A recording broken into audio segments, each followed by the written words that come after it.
बिस्मिल्लाहिर्रहमानिर्रहीम, अस्सलाम वालेकुम नाज़रीन। आप यूट्यूब चैनल देख रहे हैं, मैं इमरान खान हूँ। सबसे बड़ी खबर अब तक की ये है कि इमरान खान साहब की 9 मई के 8 मुकदमात में ज़मानत हो गई है सुप्रीम कोर्ट ऑफ पाकिस्तान से। इससे पहले इमरान खान साहब पे सैकड़ों मुकदमात थे, एक एक करके उनके मुकदमात ख़त्म होते चले गए। बहुत सारे ख़त्म हो गए, बहुत सारों में उनकी ज़मानत कन्फर्म हो गई, बहुत सारी सज़ाएँ उनकी मुअत्तल हो गई। और उसके बाद अब इमरान खान साहब पे जो है वो 9 मुकदमात बाकी थे। 9 में से 8 मुकदमात फारिग हो गए हैं। अब इमरान खान साहब पे सिर्फ एक मुकदमा बाकी है, जिसकी वजह से वो अडियाला जेल में मौजूद है।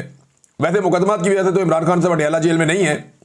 इमरान खान साहब को बेगुनाह जेल के अंदर रखा गया सिर्फ इसलिए कि पाकिस्तान की जो मिलिट्री एस्टेब्लिशमेंट है वो उन्हें अपना दुश्मन समझती है और वो ये चाहती है कि इमरान खान साहब माफ़ी मांगे। जैसा कि फील्ड मार्शल के स्टेटमेंट में भी आपने देखा, डीजी ISPR के स्टेटमेंट में भी आपने देखा, हर दूसरे दिन टाउट्स आते हैं और वो ये कहते हैं कि सच्चे दिल से पाकिस्तान तहरीक इंसाफ माफ़ी मांगे, वरना ये कर देंगे वो कर देंगे। तो ये एक पुरानी कहानी है जो चल रही है।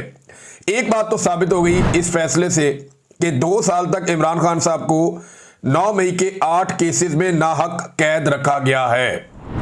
ये जो 9 मई के 8 केसेस में इमरान खान साहब को 2 साल तक जेल के अंदर रखा गया, ये नाहक कैद रखा गया है।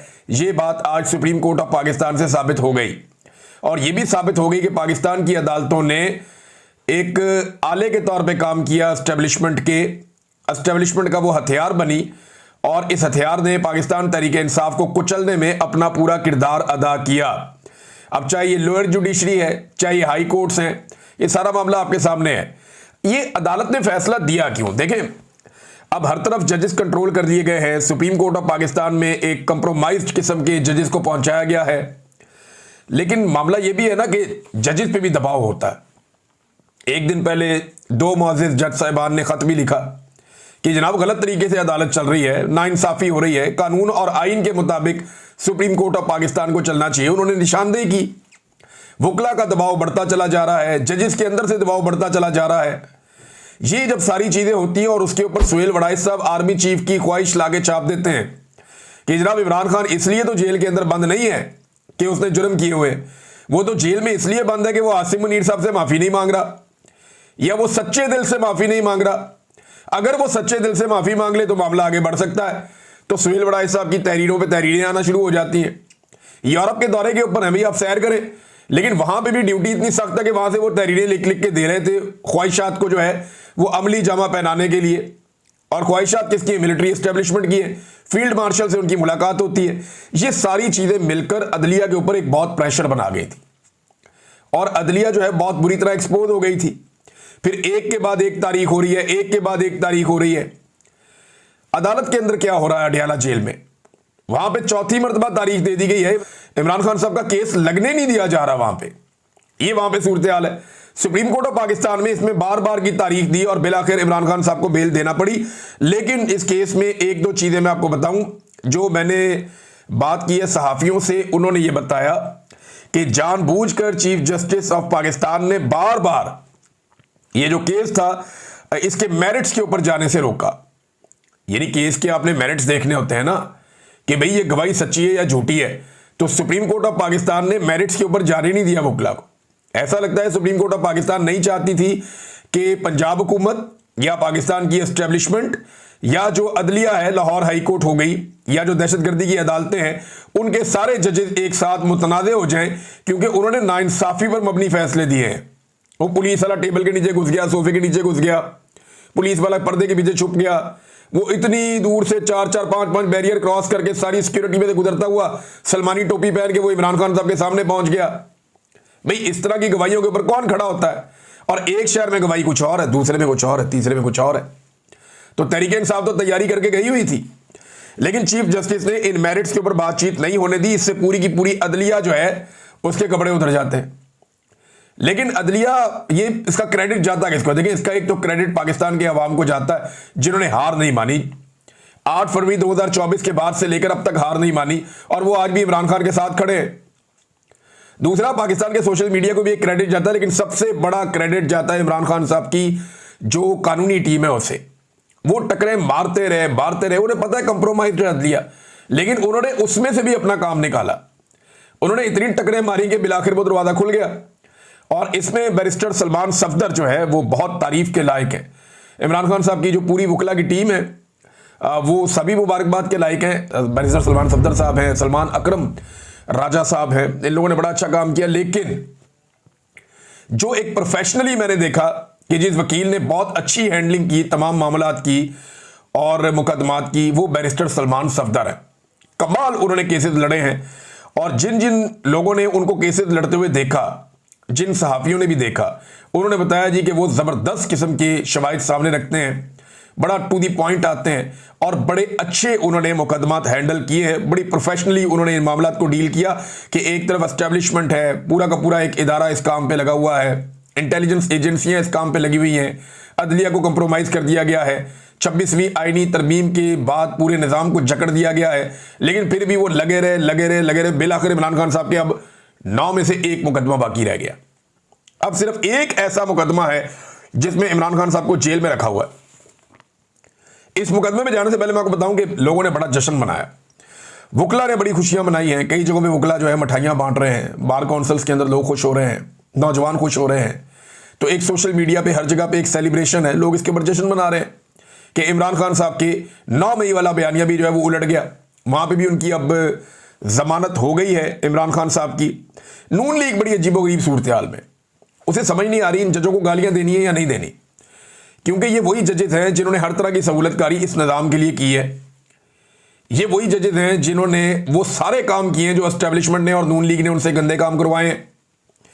ये सारे वो जजेस हैं जिन्होंने मिलिट्री कोर्ट्स जैसे एक घटिया काम को भी इन्होंने जवाब फराहम कर दिया और उसके हक में फैसला दे दिया।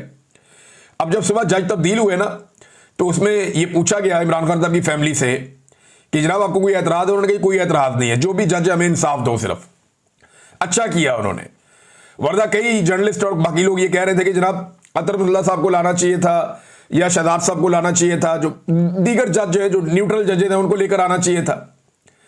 ये जो जज लाए गए हैं रिजवी साहब, इनके बारे में कहा गया कि जनाब ये मिलिट्री कोर्ट्स के हक में इन्होंने फैसला दिया हुआ है, ये बहुत गलत हो जाएगा। लेकिन ये पाकिस्तान तहरीक इंसाफ और इमरान खान साहब की फैमिली ने बड़ा दिल किया, उन्होंने कहा जो मर्जी जज आ जाए हमें इंसाफ दें। अब कई केसेस ऐसे होते हैं जिनमें जज के लिए भी रास्ता कोई नहीं बचता, तो बिलाखिर इमरान खान साहब की जमानतें हो गई। नून लीग की सूरत हाल अजीब है, जजों को गालियां देनी है नहीं देनी वो इस मखमसे में। ये एस्टेब्लिशमेंट कल को अगर इनके ऊपर से हाथ उठा लेगी ना, ये एस्टेब्लिशमेंट को भी गालियां नहीं दे सकेंगे, क्योंकि जिस लेवल के इन्होंने जूते पॉलिश कर दिए इनके पास पीछे हटने का रास्ता नहीं है। और जिस लेवल पे इन्होंने इस अदलिया को उठा के रखा है इनके पास पीछे हटने का रास्ता नहीं है। अब ये कैसे कह सकते हैं कि जनाब ये जजेस, क्योंकि ये जजेस ये लोग खुद लेकर आए हैं, तहरीक इंसाफ ने तो इनकी मुखालफत की थी, वो तो मंसूर अली शाह साहब की बात कर रहे थे। ये जजेस ये हुकूमत खुद लेकर आई है, लिहाजा इनसे तो ये गिला कर ही नहीं सकते। अब आ जाए नाजरीन इस बात पे कि इमरान खान साहब अब जेल में क्यों है। सिर्फ एक केस है अलकादर यूनिवर्सिटी वाला। अब कैदी नंबर 804 जो है वो सिर्फ इसलिए जेल में है, सिर्फ और सिर्फ इसलिए जेल में है कि उसने एक यूनिवर्सिटी बनाई है। कैदी नंबर 804 और उसकी एहलिया सिर्फ एक यूनिवर्सिटी बनाने के जुर्म में इस वक्त जेल में बंद है। और वो जो पैसा जिसका नाम लिया जाता है ना कि वो इतने मिलियन पाउंड है, वो पैसा सुप्रीम कोर्ट ऑफ पाकिस्तान के अकाउंट में पड़ा है जिन्हें किसी ने नहीं पूछा। और इंटरेस्टिंगली वो पैसा मौजूदा हुकूमत ने निकाल के इस्तेमाल करना भी शुरू कर दिया है। तो आप अंदाजा कीजिए कि एक आदमी को ऐसे जुर्म में जेल में रखा गया है जो जुर्म हुआ ही नहीं, और वो एक ट्रस्ट है, वो यूनिवर्सिटी वहां पे बनी हुई है, बच्चे वहां पे तालीम हासिल करते हैं। ये केस फौरी तौर पे उड़ जाएगा, इमरान खान साहब के वकला ने दावा किया।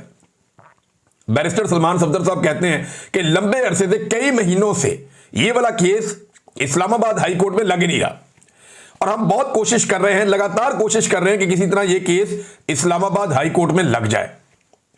अगर यह केस इस्लामाबाद हाई कोर्ट में लग जाता है तो 15 मिनट में वो कहते हैं कि इमरान खान साहब बाहर आ जाएंगे। 15 मिनट में इमरान खान साहब का उनका दावा है कि अगर यह केस लग जाता है तो ये 15 मिनट का केस है, उससे ज्यादा का नहीं है। लेकिन एक बात आप और नाजरीन ज़हन में रखें कि अवामी दबाव के बगैर यह मुमकिन नहीं है। पाकिस्तान की जो मिलिट्री एस्टेब्लिशमेंट है, ये क्योंकि एक्सटेंशन का टाइम चल रहा है, DGISI हो या पाकिस्तान के army chief field marshal Asim Munir हो, इनकी एक्सटेंशंस के मामलात हैं। और इसमें एक बड़ा अहम स्टेटमेंट है, बड़ा छोटा सा स्टेटमेंट है लेकिन बड़ा मानी खेज है। हमने थोड़े दिन पहले इस पर डिस्कशन की थी, मैंने साबिर शाकिर साहब ने और शहजाद अकबर साहब ने, कि क्या एक नया नोटिफिकेशन चाहिए होगा आर्मी चीफ को। तो आज सलमान अकरम राजा साहब ने कहा कि आर्मी चीफ की मुद्दत मुलाजमत के नोटिफिकेशन की जरूरत है। कंफर्म किया उन्होंने कि आर्मी चीफ की मुद्दत मुलाजमत के एक नोटिफिकेशन की जरूरत है, लेकिन यह एक कानूनी मामला है, इस पर गौर होगा तो बात करेंगे। बात तो हो गई अब और बात बाहर निकल आई। तो ये एक्सटेंशंस का माहौल है, इसमें बहुत सारी सियासत होगी। जो मौजूदा पाकिस्तान की मिलिट्री एस्टेब्लिशमेंट है वो हुकूमत के ऊपर दबाव भी डालेगी, और दबाव डालने के लिए उनके पास जो सबसे बड़ा हथियार है वो जेल में बैठा हुआ कैदी नंबर 804 है। एस्टेब्लिशमेंट ये कोशिश करेगी कि नून लीग को डराए कि जनाब हम जजों को दबाना छोड़ देंगे, हम नाइंसाफी करना छोड़ देंगे और इमरान खान बाहर आ जाएगा, और अगर कैदी नंबर 804 बाहर आ गया तो वो आप सारों को खा जाएगा। लिहाजा चुप करके जो असं कह रहे हैं ना वो काम करते हैं आप। तो ये एक्सटेंशंस का मौसम है, दबाव डालने के लिए भी इन चीजों को इस्तेमाल किया जा सकता है। ज्यादा लोगों को खुश होने की जरूरत नहीं है, लेकिन अगर अवामी दबाव बढ़ा और बैरूनी और अंदरूनी दबाव ने मिलकर काम किया और अदलिया इसी तरह से फैसले देने पर मजबूर रही तो इमरान खान साहब फिर बाहर भी आ जाएंगे। ये बाहर भी आ सकते हैं, ये जल्दी हो सकता है, लेकिन याद रखिएगा कि जो कुछ भी अगले 2-3-4 महीनों में होगा वो आर्मी चीफ की और डीजी आईएसआई की एक्सटेंशंस के साथ जुड़ा हुआ मामला होगा, उससे अलग मामला नहीं होगा। नादरीन ने जो एक ख्वाहिश का इजहार किया गया था फील्ड मार्शल आसिम मुनीर साहब की जानिब से सुहेल बड़ाइच के सामने, और सुहेल बड़ाइच साहब ने वो ख्वाहिशात एज इट इज छाप दी थी, बजाय इसके कि वो आर्मी चीफ से सवालात करते, उनसे पूछते। और वैसे सुहेल बड़ाइच का देखें, उनको तो जो कहा गया उन्होंने डाकिए का काम किया, साफी वाला काम नहीं किया, वरना वो पूछते कि जनाब 8 फरवरी के इलेक्शन में आपने क्या किया। असल में सुहेल बड़ाइच का कसूर ये नहीं है कि उन्होंने जो आर्मी चीफ ने कहा वो लाके छाप दिया, कसूर ये है कि उन्होंने गंदे मशवरे देना शुरू कर दिए कि मांग लो माफी, गिर जाओ पैरों में, यही सबसे बेहतर है, माफी मांगना ही हल है, यू टर्न ले लीजिए। तो ये जो उन्होंने मशवरे दिए ना, ये मशवरे उनके नहीं बनते थे, क्योंकि नवाज शरीफ को वो मशवरे देते थे डट जाने के, जो नहीं डटा। इमरान खान को वो मशवरे देते हैं हट जाने के, जो नहीं हट रहा। तो ये सुहेल बड़ाइच साहब का कसूर अगर कहीं है तो वो यहां पे है। मुझे लगता है वो जो आर्मी चीफ ने उन्हें कहा उसे एज इट इज छाप देना, ये तो कोई जुर्म नहीं है। अब सुहेल बड़ाइच के खिलाफ जो है वो डीजीआईएसपीआर ने स्टेटमेंट दे दिया है। डीजीआईएसपीआर का जो स्टेटमेंट है वो बड़ा इंटरेस्टिंग है, मैं आपके सामने रखता हूं। वो कहते हैं कि ब्रसेल्स में आर्मी चीफ ने इमरान खान या पीटीआई का कोई जिक्र नहीं किया, नंबर 1। नंबर 2, सुहेल बड़ाइच ने अपने जाती फायदे के लिए मन घड़त कहानी घड़ ली है, मन घड़त कहानी। सुहेल बड़ाइच साहब, मैंने आपसे कहा था ना एक पिछले वीलॉग में कि ये एस्टेब्लिशमेंट की आदत है, जैसे ही जमीन गर्म होती है ना तो ये अपने बच्चे अपने पैरों तले दबा लेती है, और यही आज आपके साथ हुआ है कि जैसे ही इन्होंने मार्केट में खबर लॉन्च करवाई है आपके जरिए से, ये बड़े लंबे अरसे से करवा रहे हैं, मैं भी साबित भी कर दूंगा, इन्होंने आपके जरिए से खबर लॉन्च करवाई और जैसे ही अवामी रिएक्शन देखा तो ये दौड़ गए। अब इनके भागने के बाद आप बताएं आप क्या करेंगे। सुहेल बड़ाइच साहब के पास ऑप्शन बहुत थोड़े हैं। देखिए, जाती फायदा भी करार दे दिया, मफाद परस्त करार दे दिया सुहेल बड़ाइच को, और साथ ही कह दिया कि झूठ भी बोलता है, मन घड़त कहानी उन्होंने खुद ही घड़ ली है। और साथ ये भी कहा कि जनाब वो मुलाकात तो लोगों के बीच में हुई थी, सुहेल बड़ाइच की अलग से हुई नहीं। फिर उन्होंने ना सिर्फ सुहेल बड़ाइच को रगड़ा दे दिया बल्कि जंग ग्रुप को भी रगड़ा दे दिया। उन्होंने कहा जी मीर शकील उर रहमान का इदारा, उन्होंने कहा जी कि इदारे को भी जिम्मेदारी का सबूत देना चाहिए था। अब सवाल यह है कि डीजीआईएसपीआर आपके आर्मी चीफ के हवाले से बकौल आपके झूठी खबरें छप रही हैं, तो यहां तो छोटी छोटी बात के ऊपर पीका ऑर्डिनेंस लग जाता है। क्या अब आप जंग और जियो ग्रुप के ऊपर और सुहेल बड़ाइच के ऊपर पीका ऑर्डिनेंस लगाएंगे? ये नहीं लगेगा, लगा भी तो एक नूरा कुश्ती होगी, इसके अलावा और कुछ नहीं होगी, ये मुझे आइडिया है। जरा आप ये सुने कि ये माफी वाली बात से भाग क्यों रहे हैं। अवाम का रद्द-ए-अमल बड़ा खौफनाक आया, माफी वाले मामले को लेकर जो अवामी रद्द-ए-अमल है वो बड़ा खौफनाक है। जरा मैं आपको सुनाता हूं कि राणा सनाउल्लाह साहब ने एक दिन पहले इसी मामले पे जो सुहेल बड़ाइच साहब ने लिखा और जो डीजीआईएसपीआर ने भी पहले कहा था वो भी सुनाऊंगा आपको मैं। इन्होंने क्या कहा राणा सनाउल्लाह ने, ये जरा सुने आप। जो बात इस वक्त डीजीपीआर ने जो की थी गालबन 8 मई 2024 को, एक साल बाद, और जो अब सुहेल बड़ाइच साहब के फोन में उन्होंने जो बात की है, बड़े सीनियर सहाफ़ी हैं और मैं यकीन रखता हूं कि जो उन्होंने बात की है वो दुरुस्त होगी। तो तो इसमें जो है वो अगर पीटीआई का ये सोच हो तो उन्हें इस बात को फिर आगे बढ़ाना चाहिए, फिर मुतल्लका जो लोग हैं उनसे बात राणा साहब, करनी अगर इमरान अच्छा जी, ये मेहर बुखारी साहबा से बात कर रहे थे, राणा सनाउल्लाह साहब, और इन्होंने जनाब कंफर्म कर दिया कि सुहेल वड़ाई साहब ने जो बात की एस्टेब्लिशमेंट की ख्वाहिश है, और ना सिर्फ ये एस्टेब्लिशमेंट की ख्वाहिश है बल्कि उन्होंने ये भी कहा कि DGISPR पहले ये बात कर चुके हैं, लेकिन उन्होंने जो डेट दी वो गलत दे दी। मैं ज़रा आपको वो ज़रा दोबारा सुनाता हूँ कि DGISPR ने क्या कहा था, वो सुन लें, फिर आपको डेट भी बताता हूँ। ऐसे सियासी इंतशारी टोले के लिए सिर्फ एक ही रास्ता है कि वो सिद्ध के दिल से माफी मांगे कौम के सामने,